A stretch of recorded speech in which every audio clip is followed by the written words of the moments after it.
Hello folks, my name is Mark. This is Why I Hate the World. How you guys doing? So this is a video about cancel culture and what is cancel culture and what it's all about. So cancel culture is the latest thing for people on the internet to be angry about. Everybody's talking about it. Everybody's pissed off.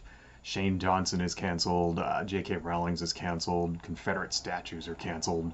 Some racist Karen on the internet is canceled. Everybody's canceled.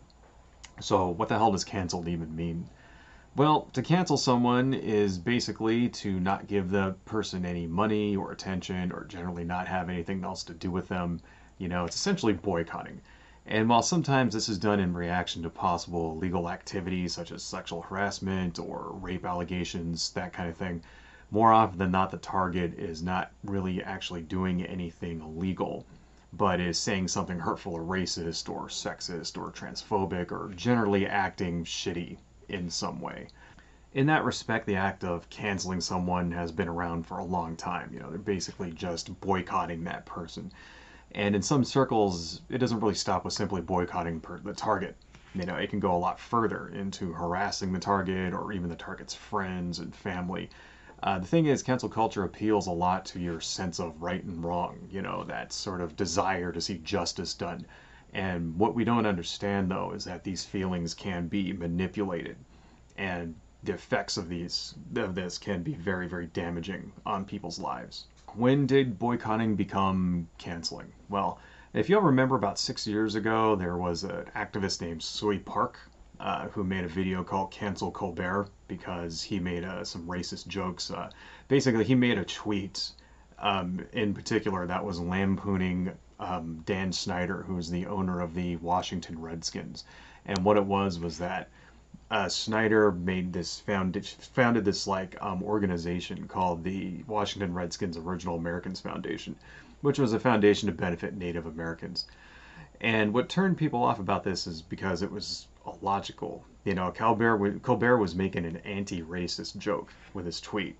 And it was basically, his tweet was pointing out how hypocritical it was to work against racism while also commercially benefiting from racism. And essentially, Sway Park got angry at Colbert for making an anti-racist joke, which is a little counterproductive, especially if you're an activist who's against racism, right?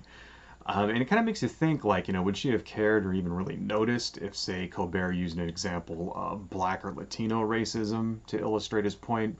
Yeah, maybe, I don't know, but, Anyway, Sue Park went on to have multiple media appearances and interviews and things like that, where she basically just argues with people and refuses to elaborate or explain anything, which kind of makes her just look more entitled and ignorant.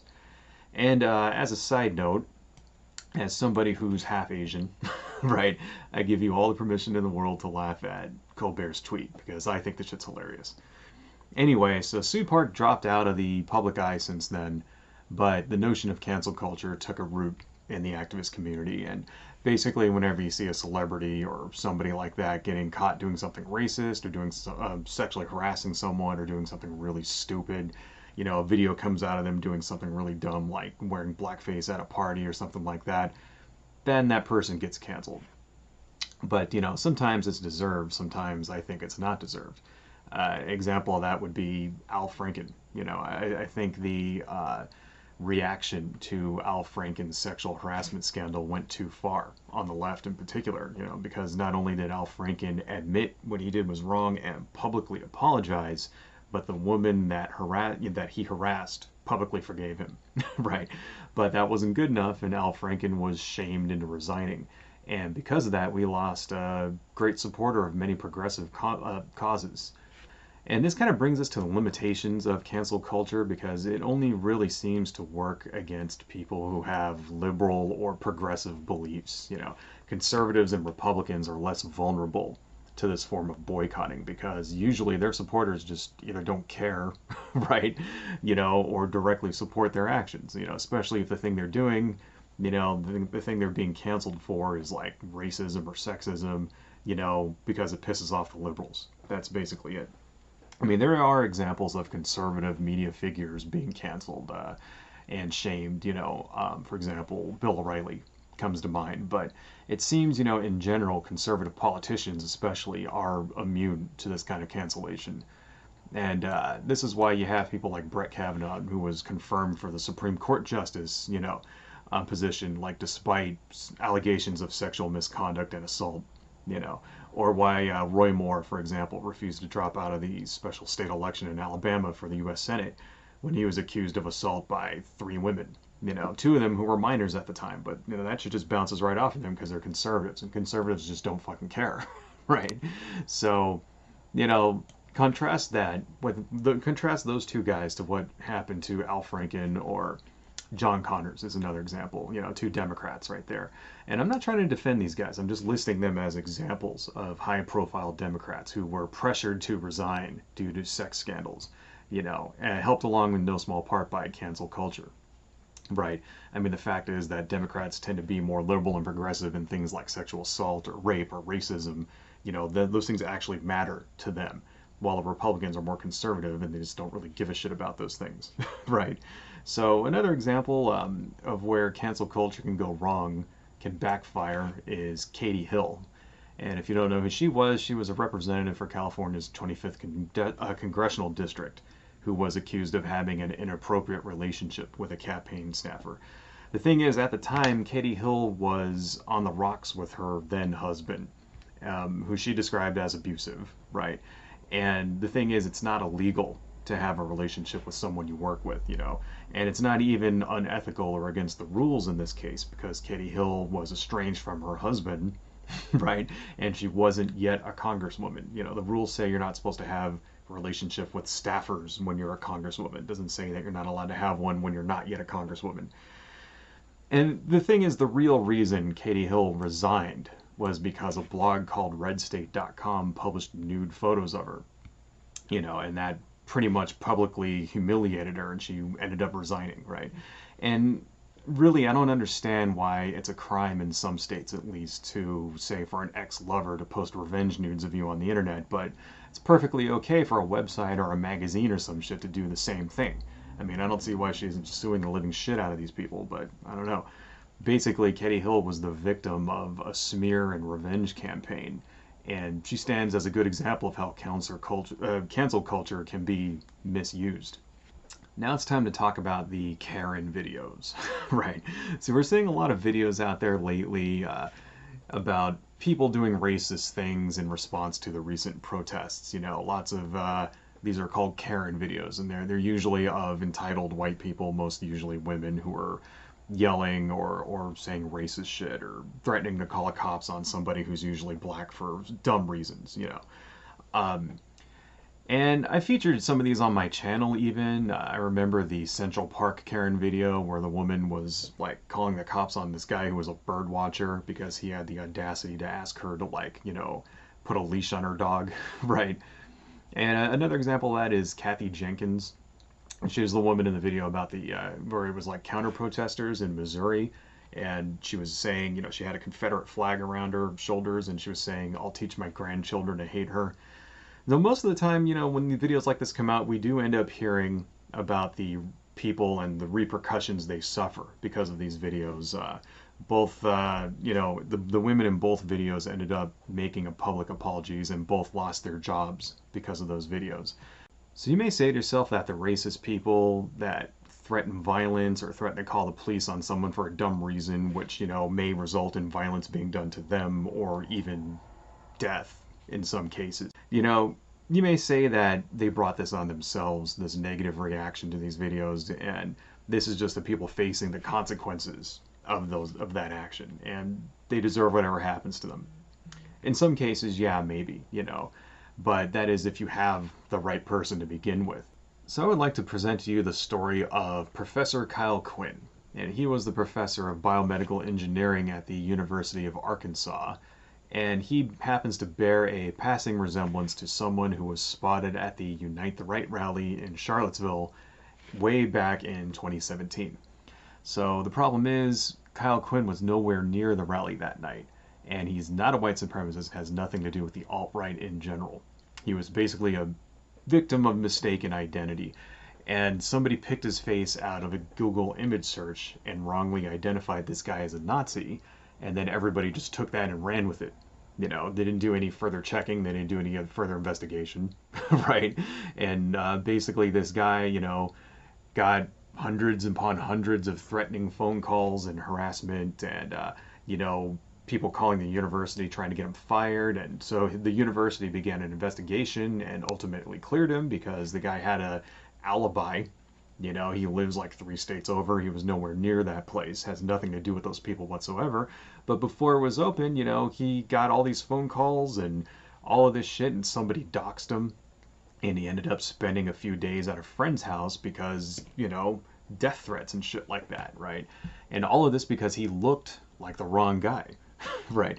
And that's kind of what's ultimately makes me uncomfortable myself with cancel culture, because it relies too much on that sort of mob mentality, you know.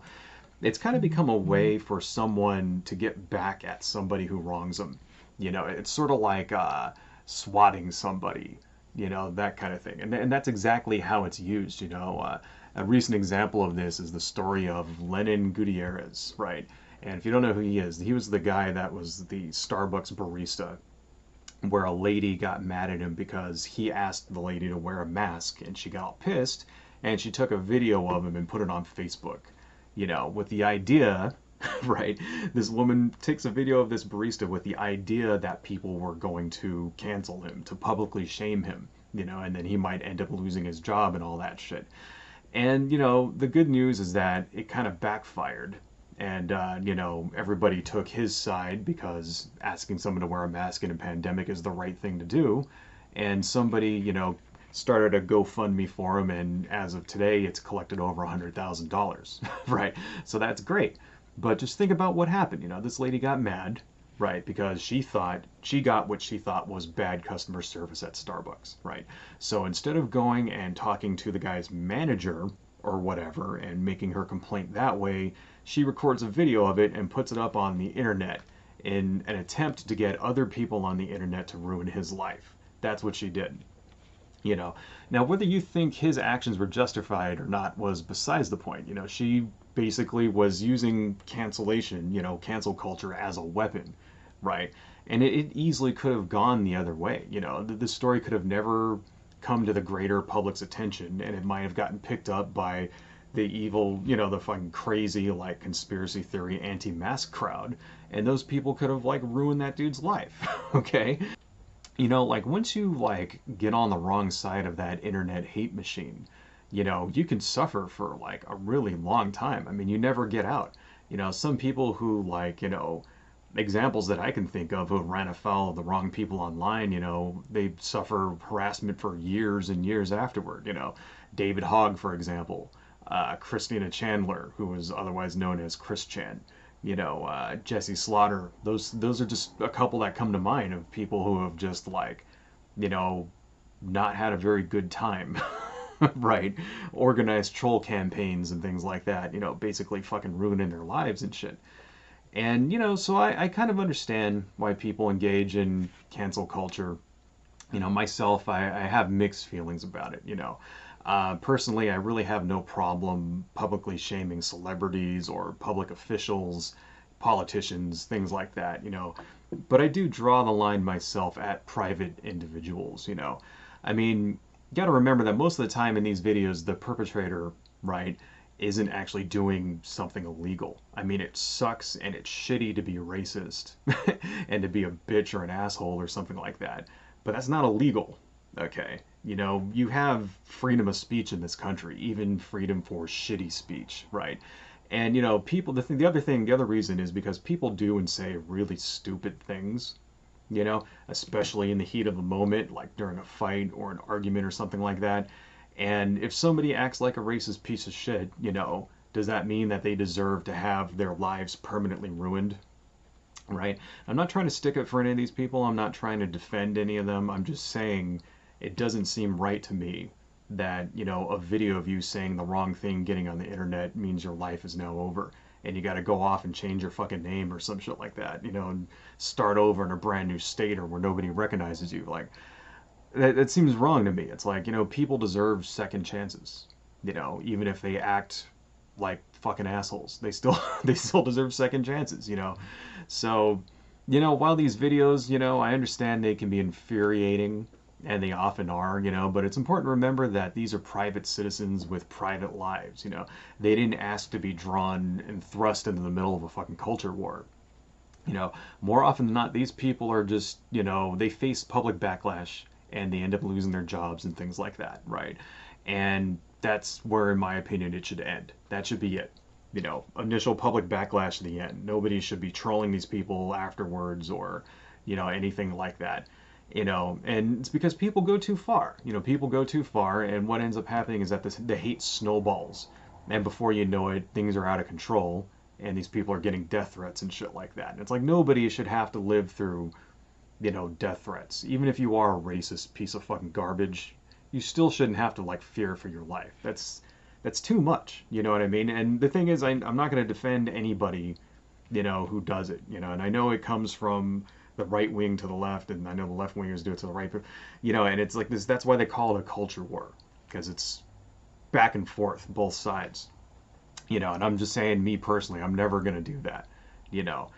And the reason why I think it's wrong is because, the reason why I say this is because the objective, I think, of activism is to change the hearts and minds of people, not to ruin people's lives. Our job as an activist, I believe in progressive causes. I want, progressive outcomes and things like, universal health care and that kind of thing. This is the stuff that I believe in, freedom and equality, right? Racial equality, environmental equality, and I want stuff like, universal health care and end to wars and that kind of thing. And I believe the way to get that is to convince people in a peaceful manner.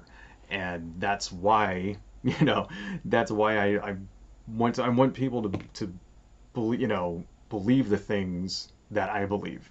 And you don't do that by forcing it upon them, right? You can't publicly shame someone into taking your side in an issue or believing what you believe. All it really does is, ruin someone's life when you could be trying to convince them of how you're right. That's ultimately why. So, me personally, I'm never going to engage in that.